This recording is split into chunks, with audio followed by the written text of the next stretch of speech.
खबर शामिल कंदासीं। जैकमाबाद मां तालको ठुल गढ़ी हसन भरिसां सैलाब मुतासिरनि जो मुख़्तियारकार ठुल ख़िलाफ़ एहतजाज ऐं नारेबाज़ी।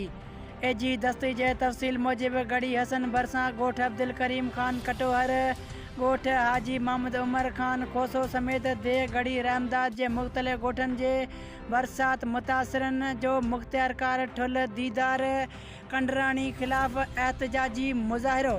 नारेबाज़ी ॻोठाणनि सरदारज़ादा ज़ाहिद ख़ान कटोहर, मीर फज़ल मोहम्मद खोसो जे अॻवानी में अली गुल कटोहर, मीर सन, हुज़ूर बख़्श करीमदाद बंगलाणी, जलाल लाशारी, शहज़ाद खोसो, मोहम्मद शरीफ़, मोहम्मद हसन, डॉक्टर अर्ज़ मोहम्मद कटोहर जो एहतजाजी मुज़ाहिरो कंदे चयो त असांजो देह गढ़ी रहमदाद यूसी बहादुरपुर में दिन देह में कटोहर, खोसो, बंगलाणी, लाशारी ऐं जखराणी बिरादरी समेत मुख़्तलिफ़ बिरादरियुनि जा 10,000 एकड़ खां सारियालो फ़सुल ऐं बरसाति ऐं ॿोॾ गढ़ी हसन शाह खे लॻल घारे सबबि तबाह थियो।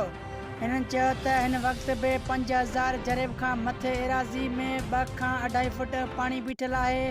असीं सर जो फ़सुल बि करे न सघियासीं। पाणी बीहण सबबि असांजे इलाइक़े में मलेरिया समेत मुख़्तलिफ़ बीमारियूं पखिड़िजी वियूं आहिनि। हिननि चयो त मुख़्तियारकार ठुल दीदार कंडराणी न पाणी कढराए थो ऐं न ई वरी असांजे ॻोठनि में सर्वे करणु आयो आहे, न ई राशन ॾिनई, न टेंट, न का बि सहूलियत ॾिनई। हिननि चयो त अफ़सोस जो असांजे इलाइक़े में हिन वक़्त ताईं सरकारी सतह ते कंहिं NGOs बि न आयो आहे। हिननि चवणु आहे त अगरि नोटिस न वरितो वियो त असीं DC जैकमाबाद जे ऑफिस साम्हूं एहतजाज कंदासीं।